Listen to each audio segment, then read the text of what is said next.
welcome everyone to day 2 of our Minorities in Science Career Exploration series. If you were here yesterday, we talked all about careers in government, and today's session will focus on careers in industry. And both of our guest speakers, they'll share information with you about their career journey, and it will be facilitated by 2 of our new leader participants. So I will turn it over to Aaliyah to introduce our first speaker. Thanks, Annabelle. Hi, everyone. My name is Aliyah La. I'm one of the leaders at NSPN's Leaders Cohort this year, and I'm an environmental science and policy advisor working for California Department of Toxic Substances Control. It's a regulatory agency that oversees consumer products and tries to mitigate as many toxic chemicals from releasing into the environment. Today, I have the pleasure of introducing Dr. Sharika Banton. I hope I pronounced that right, Dr. Banton. Okay, good. Dr. Banton, this is my first time meeting them. They're an associate director of regulatory affairs at Johnson & Johnson and had various other roles at Johnson & Johnson and Becton Dickinson prior to that.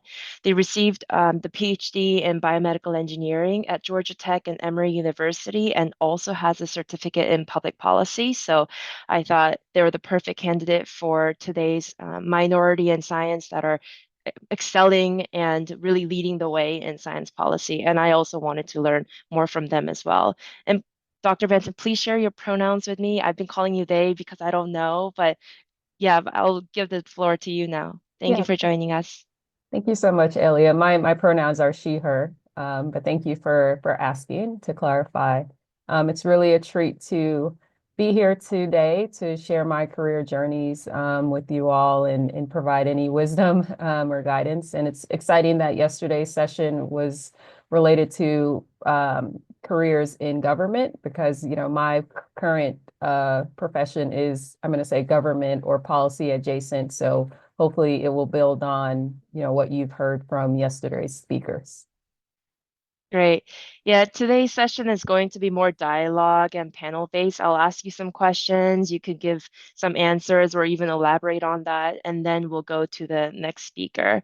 Um, can you share a little bit more about what you meant by government adjacent and what your day-to-day work looks like and what regulatory affairs even is? Because there might be a lot of folks here who are early careers that are still in school that are doing science or science adjacent studies that don't know what regulatory affairs means. Sure. So I'll start with defining what is regulatory affairs because when I was in undergrad and in graduate school, I didn't know what regulatory affairs was either. You know, over the last, I would say 5 to 7 years, there's been a little bit more of a focused attention in the curriculum across the universities in the US and also in other countries. But regulatory affairs is really a profession in industry, whether you're talking about medical devices, pharmaceutical products, veterinary products, even consumer products like cosmetics, and so on, where we are responsible for essentially defending the company's products with the FDAs of the world. So there's a lot of news going on in right now in the last 6 months of the year with regards to FDA, which is our Food and Drug Administration. And so my role on a day-to-day basis is essentially interacting with the FDAs of the world wherever we sell our products in order to make sure that they meet the regulatory requirements that are established for products of that type, as well as to make sure that the products that are already on the market continue to be safe and effective for their intended use. So it draws a lot of my science and engineering background. So as was mentioned in my intro, I studied biomedical engineering at Georgia Tech. I did research as well. So I see some folks are in the labs right now. It's bringing back a lot of my memories from my research days. So that's awesome to see some of you guys are tuning in from your lab spaces right now as well. That's very motivating and inspiring to me. But no, regulatory is a really cool space for me because it allowed me to kind of fuse my science and engineering and research background with my public policy interests as well. Yeah, in some ways, I see your position as like the counterpart to my position, but mine isn't the consumer product because I work for the regulating agency.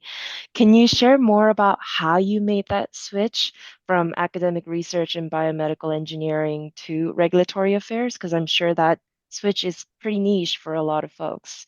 Yeah, absolutely. So when I was in graduate school at Georgia Tech, I knew that I had aspirations outside of academia.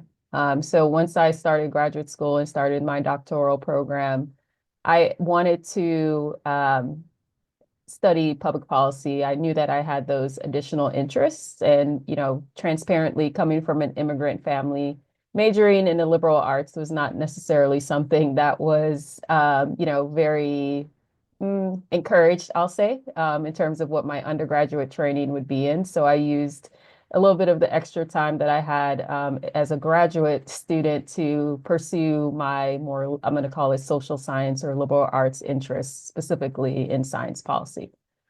So I started taking science policy classes at Georgia Tech. There was a graduate certificate program available. I got the blessing of my research advisor as well to do so. Um, Loved it. Got very immersed in the space as a result. Got to know a lot of the policy experts on Georgia Tech's campus and in our public policy department. That led to me actually taking time off for my research to intern in Washington. I interned at the National Science Foundation for a summer to really delve into, how public policy meets the science that we do from a federal and national innovation priority perspective. So many of the same things we're hearing about in the news today, having scalable solutions that bring, I would say, uh, equitable access to the science innovations and educational opportunities across the country. So it was just a fabulous experience for me. And I had to go back and finish the PhD after I took that time off to intern in DC. But I knew that I wanted to pivot after I finished my PhD into either federal service or something tied to science policy.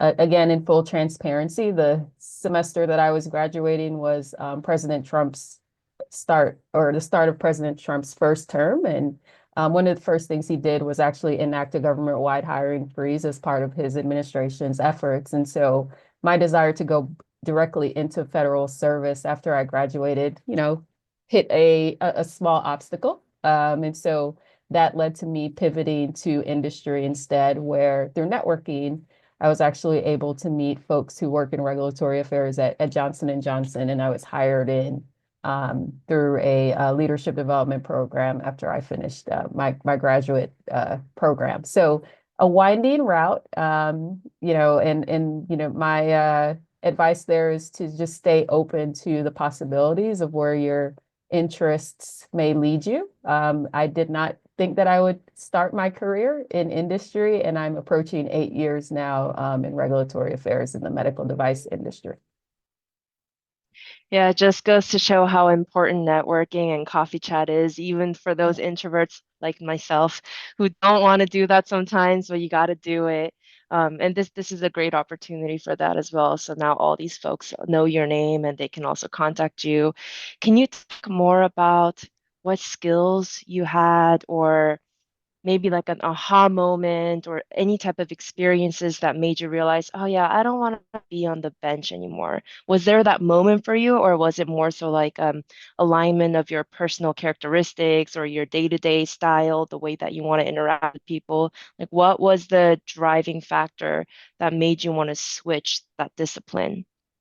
Yeah, so I would say there are two main driving factors. The first was that, once I got deeper into research and understanding how research operates, how the system is kind of set up for innovation in our country, I realized that tenure track research professors, unfortunately or fortunately, depending on the perspective, spend more time having to write grants than being close to the science and, doing the kind of day-to-day hands-on work of the science. And for me, I wanted to be closer to product, closer to the kind of endpoints or end game of the innovation process. And so one of the draws of either federal service or now industry that I've been in 8 years is the ability to actually see that product go to that hospital and be used on patients who need them. So really kind of seeing the fruition of the efforts, I'll say, of the innovation process, which you may not always see in research because the outcomes or the future kind of impact could be decades in the making.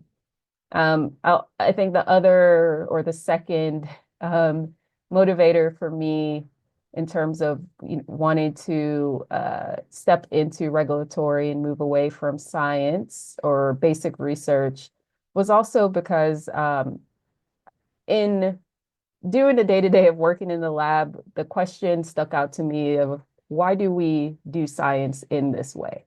Who was the originator of, or what was the origin of why we are structured in the way that we do science? Why are our labs outfitted in the way that they are? Why are universities the center of most of the basic and academic research innovation activities nationally, right? And so just having that curiosity and starting to pick professors' brains on the topic led to me seeing that a lot of those answers come from folks in the science policy space. So, one kind of aha moment was in one of my policy classes, meeting professors who were studying scientists in our labs, and then never having walked into our labs over in the engineering department. And we were the people who they were studying and doing their research on. So we organized tours. We let them see that, yes, these theories and, social science concepts that they were centering their research on were actually playing out into our real lives as scientists and engineers. So for me to see just the connection of public policy ideas, concepts into the real life and see how that could be fused, that was like the big aha moment for me to say, okay, policy, though it can seem very abstract and far away, can really shape the day-to-day lives of the people who it's impacting. Yeah, that almost sounds like a research inception, you doing the study and then someone else also That's right. studying you. I love that. Can you talk more about what type of transition and skills that you had to do? I'm sure research in biomedical research needs to be very precise and meticulous, and then there's maybe one type of personality um, that can easily excel in that field. Well, maybe select few. How did those transition or not transition to this field that you are in now? And are there parts that you were, as when you were a biomedical researcher, that made you a good researcher that now make you a good regulatory affairs person or professional? Absolutely. Thank you for the question. I would say that as a, I'm gonna generalize my training to STEM in general, because I'm not sure what the kind of distribution of backgrounds are on the call. So I want to make sure I touch as many people as possible with my response. But I think that the skill set that we are able to gain in STEM, particularly around problem solving, critical thinking, technical communication, the ability to present very complex ideas in a succinct and concise manner. Things that we get in all of the modeling classes, senior design classes, all of those type of hands-on group work, teamwork type experiences, as well as working in the lab. All of that has benefited me in industry. Unlike in research where you may be the only person, plus or minus one or two people, or plus one or two people rather, who are responsible for a particular project. In my job in industry, I'm working on teams of over a dozen people from different parts of the company. J&J is a global company, so I work with folks on every major continent. So that means that it's very teamwork and group work oriented, things that we as STEM students and as STEM folks with STEM backgrounds are used to from even high school days straight through college and graduate school. I do want to mention again the problem solving critical thinking, the ability to understand science. Much of what we do in industry and medical devices, pharmaceuticals is still at its core and foundations scientific in nature. So the ability to read research papers, um, read scientific articles is very much the same as what I do because our regulatory submissions that go to FDA, I call them mini theses and dissertations because they have the same structure. Um, abstract, intro, methodology, results, discussion, conclusion. That's the same structure of our regulatory submissions that the FDAs of the world review. So those of us who are trained and skilled in writing those type of documents, presenting on those type of documents, defending the information in those types of documents, definitely excel in regulatory affairs and in other departments in industry as well.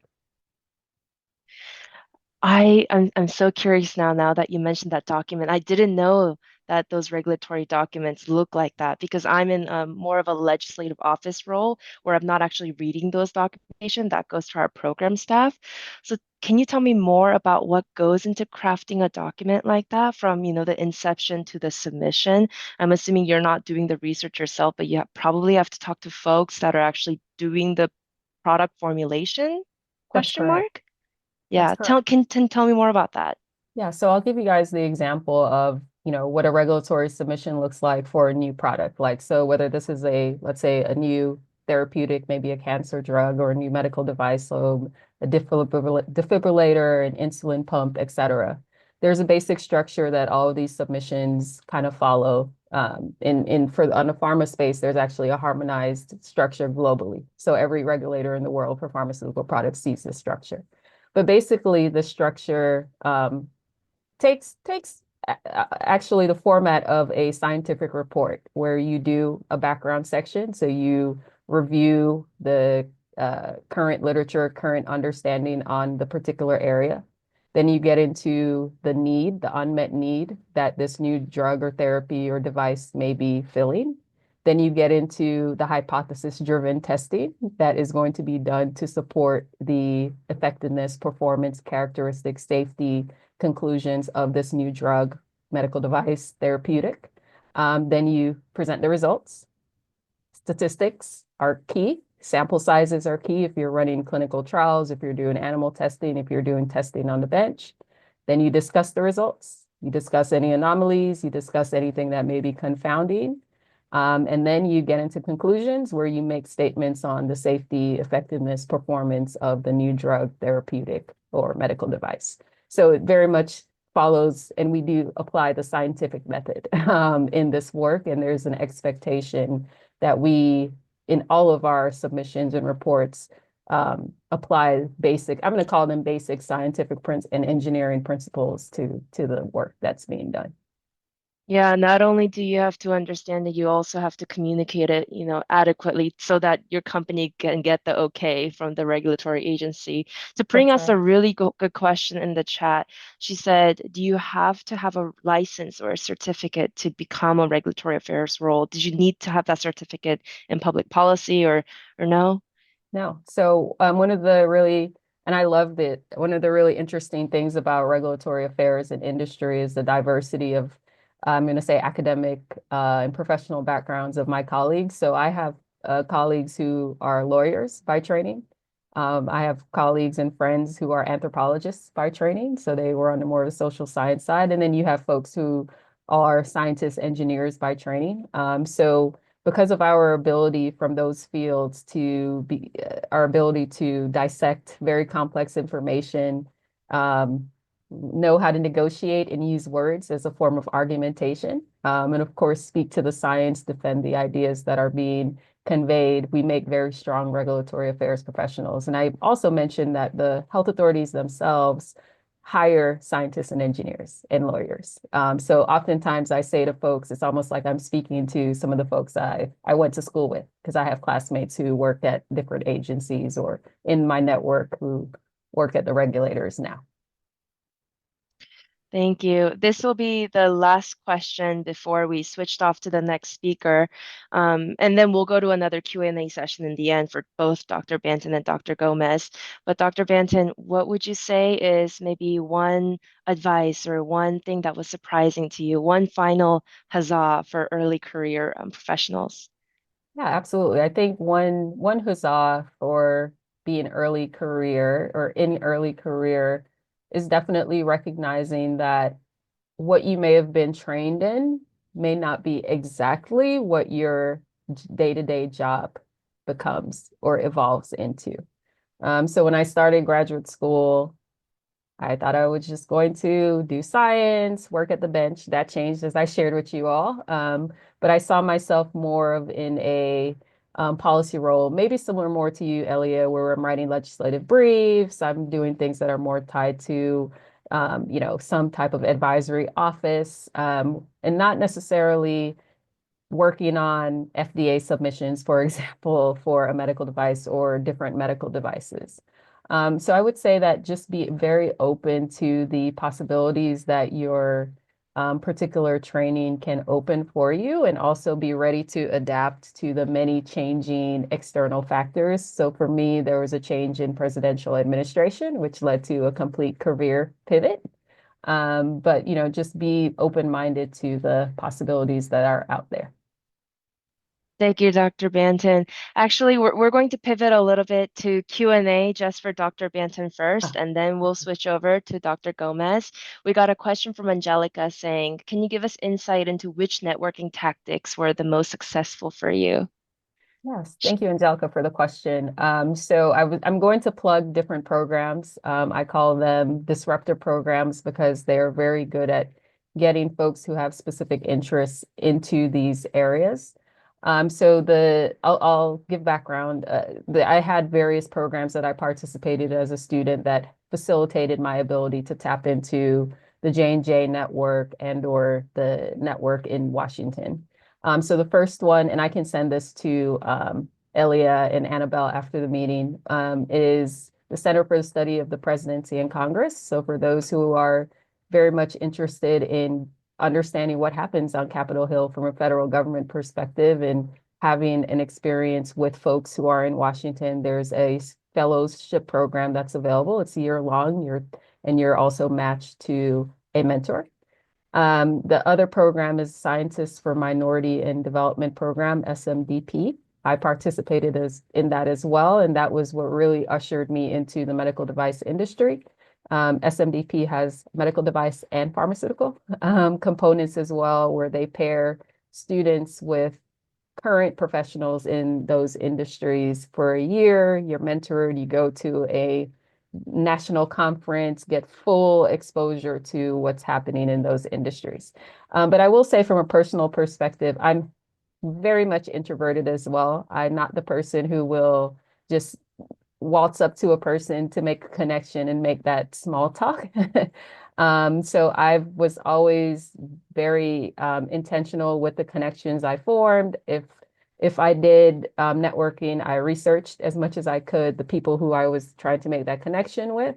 At conferences, I would pick, instead of trying to find specific people, I would pick specific sessions that interest me so that I already have talking points if I, have the courage to make conversation with other folks at that session. And also I leaned on very heavily my peer network. So in terms of, fellow classmates and their connections, we all had, shared notes, so to essentially on who to go to for certain kind of connects and introductions as a way of also expanding the network. Thank you. That cohort really makes a really big difference. I also had a similar fellowship experience that pivoted me from food chemistry to science policy called California Council on Science and Technology. And that cohort network really goes a long way in the career that I'm in now. Last question before we transition to Dr. Gomez is, do you engage with any law and or rule makers to make changes to the regulatory affairs process or modifications to policies that affect the development of a J&J product? Yeah, so within J&J and also in my time at Becton Dickinson as well, it's another global medical device company. We have regulatory policy organizations and also government affairs organizations that have presence on Capitol Hill. We also have presence in other countries as well, where depending on where certain technologies are, we do participate um, ethically and compliantly, of course, in policy shaping, particularly when it comes to new technologies. When you think about things that you may be hearing about AI, wearable technologies, and so on, oftentimes as regulators are shaping their policies and guidelines, they do reach out to the companies that are innovating in that space to ensure that they have that understanding of what makes sense, not only from a kind of statutory or regulatory requirement perspective, but what is going to be within the bounds of making, you know, that innovation available to the public of that country in a way that is not 20 years in the future. Yeah, I also want to add just one additional context that from a regulatory agency perspective, we typically take public comments and we do a lot of stakeholder engagement with both industries, community groups, and also non-governmental organizations. So definitely modifications to policies or talks about what is necessary in both industry and also within communities is definitely an ongoing conversation. Okay, for real, last question this time. Okay. And if your question cannot get to Dr. Banton today, you can leave them an email after this call. The last question is, does working in industry only mean working with companies, or is there broader meaning to it? Yeah, absolutely. So working in industry, that's a fantastic question. I don't know who asked that. I may not have enough time to fully answer your question because that there's a lot there. But working in industry means that, you know, on paper you're employed by a particular company, but depending on where you sit within a company, so what your department is, for example, you may be interacting with many people outside of your actual company. So I'll give you examples. In my case, I sit in regulatory affairs. As I just mentioned, within regulatory affairs, we have folks who interact with legislators in DC. Within my team and within our department, we have folks who interact with folks at other companies. Our people interact with the regulators themselves in other countries. We also have folks in our marketing and sales departments who interact with actual customers. We have folks in supply chain who actually interact with our customers, logistics services, air freight, train suppliers.